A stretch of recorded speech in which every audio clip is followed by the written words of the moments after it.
স্বাধীন ও সার্বভৌম বাংলাদেশের ভৌগোলিক অখণ্ডতা রক্ষার মূল প্রাচীর বাংলাদেশ সেনাবাহিনী।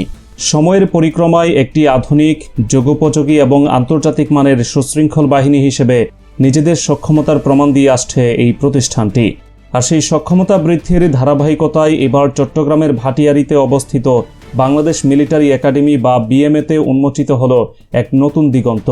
প্রশিক্ষণরত ভবিষ্যৎ সামরিক কর্মকর্তাদের পেশাদারিত্ব এবং নেতৃত্বের গুণাবলীকে বিশ্বমানের পর্যায়ে নিয়ে যাওয়ার সুনির্দিষ্ট লক্ষ্যমাত্রা সামনে রেখে আনুষ্ঠানিকভাবে যাত্রা শুরু করেছে দ্বিতীয় বাংলাদেশ ব্যাটালিয়ন। একটি দেশের সামরিক কাঠামোর নিজস্ব এই প্রশাসনিক সম্প্রসারণকে কেন্দ্র করে পার্শ্ববর্তী দেশ ভারতের গণমাধ্যমগুলোতে শুরু হয়েছে তীব্র নেতিবাচক এবং উদ্দেশ্য প্রণোদিত অপপ্রচার। চলতি বছরের 18 জুন বাংলাদেশ মিলিটারি একাডেমির প্যারেড গ্রাউন্ডে অনুষ্ঠিত হয় 90তম দীর্ঘমেয়াদী কোর্সের অফিসার ক্যাডেটদের কমিশন প্রাপ্তির বর্ণাঢ্য রাষ্ট্রপতি কুচকাওয়াজ। এই আওয়াজের প্রধান অতিথি ছিলেন সেনাবাহিনী প্রধান জেনারেল ওয়াকারুজ্জামান। তিনি সরাসরি কুচকাওয়াজ পরিদর্শন এবং প্যারেডের অভিবাদন গ্রহণের আনুষ্ঠানিকতা সম্পন্ন করেন। একই সাথে কৃতিত্বপূর্ণ ফলাফলের জন্য ক্যাডেটদের হাতে তুলে দেন সম্মানসূচক পদক। এই মর্যাদাপূর্ণ অনুষ্ঠানে সোর্ড অফ অনার এবং সেনাবাহিনী প্রধান স্বর্ণপদক নিজেদের করে নেন battalion senior under officer Khairul. অন্যদিকে আন্তর্জাতিক অঙ্গনে বিএমএর সুনামের প্রমাণস্বরূপ বিএমএ ট্রফি অফ এক্সিলেন্স অর্জন করেন তানজানিয়ার ক্যাডেট সার্জেন্ট আবু বকর। এই পদক বিতরণের আনুষ্ঠানিকতার পরপরই সেনাপ্রধান বিএমএতে দ্বিতীয় বাংলাদেশ ব্যাটালিয়নের শুভ উদ্বোধন ঘোষণা করেন।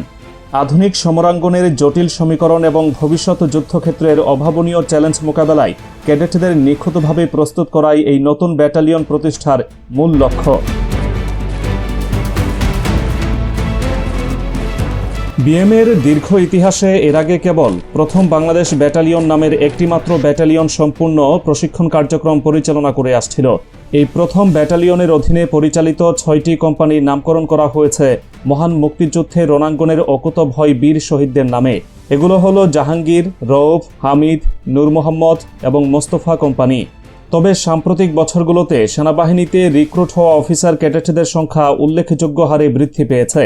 বিপুল সংখ্যক ক্যাডেটদের প্রশিক্ষণ ব্যবস্থা নিখুঁতভাবে পরিচালনা এবং প্রশাসনিক শৃঙ্খলা শতভাগ নিশ্চিত করার জন্য শুধুমাত্র একটি ব্যাটালিয়ন যথেষ্ট ছিল না।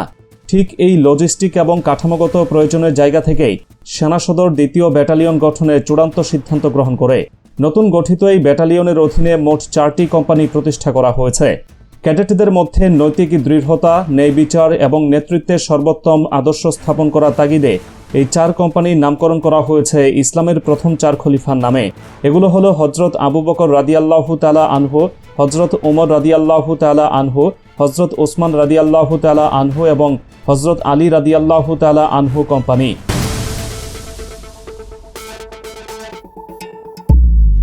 সেনাবাহিনীর এই কাঠামোগত বিন্যাসে নারী অফিসার ক্যাডেটদের জন্য যুগান্তকারী পদক্ষেপ নেওয়ার প্রক্রিয়া চলমান রয়েছে। নিজস্ব সূত্র থেকে প্রাপ্ত তথ্য নিশ্চিত করেছে যে দ্বিতীয় বাংলাদেশ ব্যাটালিয়নের অধীনে ভবিষ্যতে আরও 2টি পূর্ণাঙ্গ নারী কোম্পানি যুক্ত করার সুনির্দিষ্ট প্রস্তাবনা দেওয়া হয়েছে। নবী হজরত মুহাম্মদ সাল্লাল্লাহু আলাইহি ওয়াসাল্লামের সুযোগ্য কন্যা হজরত ফাতেমা রাদিয়াল্লাহু তাআলা আনহা এবং স্ত্রী হজরত আয়েশা রাদিয়াল্লাহু তাআলা আনহার নামে এই কোম্পানি দুটির নামকরণের প্রস্তাব সেনা সদরে বিবেচনাধীন রয়েছে। একটি স্বাধীন দেশের সামরিক বাহিনীর ভেতরে এমন সুশৃঙ্খল এবং ঐতিহ্যবাহী নামকরণের প্রক্রিয়া সম্পূর্ণ তাদের নিজস্ব এখতিয়ার। কিন্তু অত্যন্ত বিস্ময়করভাবে এই সম্পূর্ণ অভ্যন্তরীণ প্রশাসনিক বিষয়টিকে কেন্দ্র করে ভারতের একাধিক মূলধারার সংবাদ মাধ্যম ভিত্তিহীন সংবাদ পরিবেশন শুরু করেছে। তারা বাংলাদেশ সেনাবাহিনীর এই পদক্ষেপকে সরাসরি সশস্ত্র বাহিনীর ইসলামীকরণ হিসেবে আখ্যা দিয়ে অত্যন্ত আক্রমণাত্মক প্রতিবেদন প্রকাশ করছে। ভারতীয় গণমাধ্যম নবভারত টাইমস তাদের একটি খবরের শিরোনামে লিখেছে, Bangladesh army's general Zaman forming an Islamic army for Bangladesh, a company named after prophet's first four caliphs. এর পাশাপাশি নর্থ ইস্ট নিউজ নামের আরেকটি ভারতীয় ওয়েবসাইট তাদের মূল শিরোনাম করেছে, Bangladesh army's new battalions has Omar, Abu Bakr, Ali and Osman companies. এই প্রতিবেদনের ভেতরে অত্যন্ত সুকৌশলে মন্তব্য করা হয়েছে, ইসলামের 4 খলিফার নামে কোম্পানির নামকরণ করা বাংলাদেশ সেনাবাহিনীর র্যাঙ্ক এবং ফাইলের ভেতরে ক্রমবর্ধমান ইসলামীকরণের একটি স্পষ্ট সংকেত। প্রতিবেশী একটি স্বাধীন দেশের সেনাবাহিনী নিজস্ব সিদ্ধান্ত নিয়ে ভারতীয় গণমাধ্যমের এমন বিষোদগার এবং অযাচিত হস্তক্ষেপ তাদের চরম আগ্রাসী মানসিকতারই নগ্ন প্রকাশ। সামরিক বাহিনীর ইউনিটের নামকরণে নিজস্ব ধর্মীয় বা সাংস্কৃতিক ঐতিহ্যের ব্যবহার পুরো বিশ্বেই একটি স্বীকৃত পদ্ধতি। অথচ বাংলাদেশ সেনাবাহিনীর বেলায় ভারতকে নেতিবাচক রূপ দেওয়ার জন্য মরিয়া হয়ে উঠেছে। ভারতীয় সংবাদ মাধ্যমগুলোর এই ভিত্তিহীন প্রপাগান্ডার জবাব খোদ ভারতীয় সেনাবাহিনীর কাঠামোর ভেতরেই অত্যন্ত স্পষ্টভাবে বিদ্যমান। নিজেদের সামরিক বাহিনীতে হিন্দু পৌরাণিক আখ্যান এবং দেবদেবীর নামের একচ্ছত্র আধিপত্য থাকার পরও বাংলাদেশের একটি ব্যাটালিয়নের নামকরণে তাদের এই আপত্তি চরম ভণ্ডামি শামিল। ভারতীয় সেনাবাহিনীর কোর লেভেল থেকে শুরু করে ব্যাটালিয়ন পর্যন্ত প্রতিটি স্তরে হিন্দু ধর্মীয় ঐতিহ্যের গভীর প্রভাব রয়েছে। প্রমাণস্বরূপ চলতি বছরের জানুয়ারিতেই ভারতীয় সেনাবাহিনীর একটি অত্যন্ত এলিট এবং দুর্ধর্ষ ব্যাটালিয়নের নামকরণ করা হয়েছে ভৈরব ব্যাটালিয়ন। হিন্দু ধর্মমতে ভৈরব হচ্ছেন দেবতা শিবের এক অত্যন্ত ভয়ঙ্কর ও ধ্বংসাত্মক অগ্নিমূর্তি।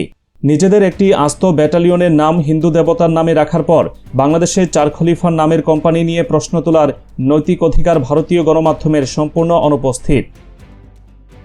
ভারতীয় সামরিক বাহিনীর বৃহত্তর ফরমেশন বা কোরগুলোর নামকরণের দিকে দৃষ্টি দিলে তাদের এই দ্বিচারিতা আরও ভয়াবহভাবে উন্মোচিত হয়। ভারতীয় সেনাবাহিনীর 17 নম্বর কোর আনুষ্ঠানিকভাবে ব্রহ্মাস্ত্র কোর নামে পরিচিত। হিন্দু পুরাণ এবং মহাভারত অনুযায়ী ব্রহ্মাস্ত্র হচ্ছে দেবতা ব্রহ্মা প্রদত্ত সবচেয়ে শক্তিশালী দিব্যাস্ত্র। সামরিক শক্তির সর্বোচ্চ প্রতীক হিসেবেই তারা এই কোরটি পরিচালনা করে। তাদের 21 নম্বর কোরকে বলা হয় সুদর্শন চক্র কোর। হিন্দু ধর্মের সুদর্শন চক্র হল বিষ্ণু এবং তার অবতার কৃষ্ণের ঐশ্বরিক অস্ত্র, যা অশুভ শক্তি বিনাশের প্রতীক হিসেবে সমাদৃত। একইভাবে ভারতীয় সেনাবাহিনীর 33 নম্বর কোর পরিচিত ত্রিশক্তি কোর হিসেবে। হিন্দু ধর্মে দুর্গা, কালী এবং পার্বতী দেবীর সমষ্টিগত শক্তি ধারণাকেই ত্রিশক্তি বলা হয়।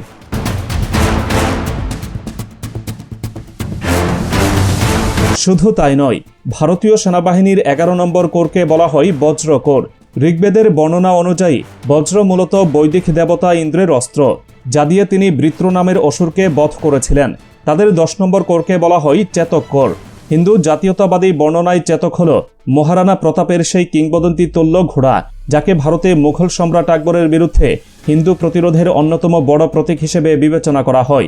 ব্রিটিশ আমল থেকে গড়ে ওঠা ভারতীয় সেনাবাহিনীর এই রেজিমেন্টাল কাঠামো সরাসরি ভারতের আঞ্চলিক ও হিন্দু সাংস্কৃতিক পরিচয়ের সাথে অবিচ্ছেদ্যভাবে যুক্ত। ইউনিটের নাম ছাড়াও যুদ্ধক্ষেত্রে ঝাঁপিয়ে পড়ার আগে ভারতীয় সৈন্যদের উচ্চারিত রণধ্বনি বা ব্যাটল ক্রাইগুলোর পুরোটাই তাদের হিন্দু দেবদেবী দ্বারা অনুপ্রাণিত। ভারতীয় সেনাবাহিনীর রাজপুত এবং বিহার রেজিমেন্ট রণাঙ্গনে তাদের প্রধান রণধ্বনি হিসেবে উচ্চারণ করে বজরং বলি কি জয়। হিন্দু পুরাণে ভগবান হনুমান বা বজরং বলি অসীম শক্তি এবং অজেয় সাহসের প্রতীক। কুমায়ুন রেজিমেন্ট যুদ্ধক্ষেত্রে সরাসরি দেবী কালিকার নাম স্মরণ করে। তাদের বিশ্বাস অশুভ বিনাশকারী দেবী কালিকা সৈনিকদের কঠিনতম মুহূর্তে ভয়হীন লড়াই করার সাহস যোগায়। হিমালয় অঞ্চলের গাড়োয়াল রাইফেলসের ব্যাটল ক্রাই হল ভগবান বদ্রীনাথ বা বদ্রী বিশালের স্তুতি। ডোগরা রেজিমেন্ট এবং নাগা রেজিমেন্ট যথাক্রমে দেবী জ্বালা এবং দেবী দুর্গার স্মরণ নেয়, যারা হিন্দু ধর্মে আদ্যশক্তি বা অসুর বিনাশিনী হিসেবে পরিচিত। মারাঠা লাইট ইনফ্যান্ট্রি তাদের ঐতিহ্যের সাথে শিব ও ভবানী মাতাকে যুক্ত রেখেছে। রণাঙ্গনে তাদের রণধ্বনি হল হর হর মহাদেব এবং ভবানী মাতা কি জয়। এছাড়া তাদের অন্যতম সুপরিচিত ব্রিগেড অব দ্য গার্ডস রণাঙ্গনে বিষ্ণুর বাহন গরুড়কে স্মরণ করে।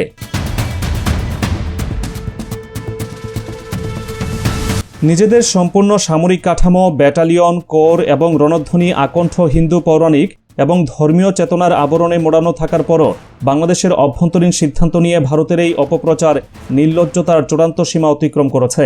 বিএমএতে দ্বিতীয় বাংলাদেশ ব্যাটালিয়ন এবং এর অধীনস্থ চার খলিফার নামের কোম্পানিগুলো শুধুমাত্র প্রাতিষ্ঠানিক সম্প্রসারণই নয়, বরং ভবিষ্যৎ সামরিক নেতাদের উন্নত নৈতিকতা এবং চারিত্রিক দৃঢ়তা গঠনের এক সুনিপুণ পরিকল্পনা। বাংলাদেশ সেনাবাহিনীর নিজস্ব ইতিহাস, ঐতিহ্য এবং মূল্যবোধের উপর ভিত্তি করে তাদের কার্যক্রম পরিচালনা করে আসছে এবং ভবিষ্যতেও করবে। বহির্বিশ্বের কোনো ভিত্তিহীন প্রোপাগান্ডা বা গণমাধ্যমের আগ্রাসী অপপ্রচার একটি স্বাধীন ও সার্বভৌম রাষ্ট্রের সামরিক বাহিনীর নিজস্ব নীতি নির্ধারণী অধিকারকে বিন্দুমাত্র প্রভাবিত করতে সক্ষম নয়। তথ্যের এই নিখুঁত আয়নার সামনে দাঁড়িয়ে ভারতীয় গণমাধ্যমের উচিত অন্যের অভ্যন্তরীণ বিষয়ে হস্তক্ষেপ করার আগে নিজেদের কাঠামোগত বাস্তবতার দিকে নজর দেওয়া।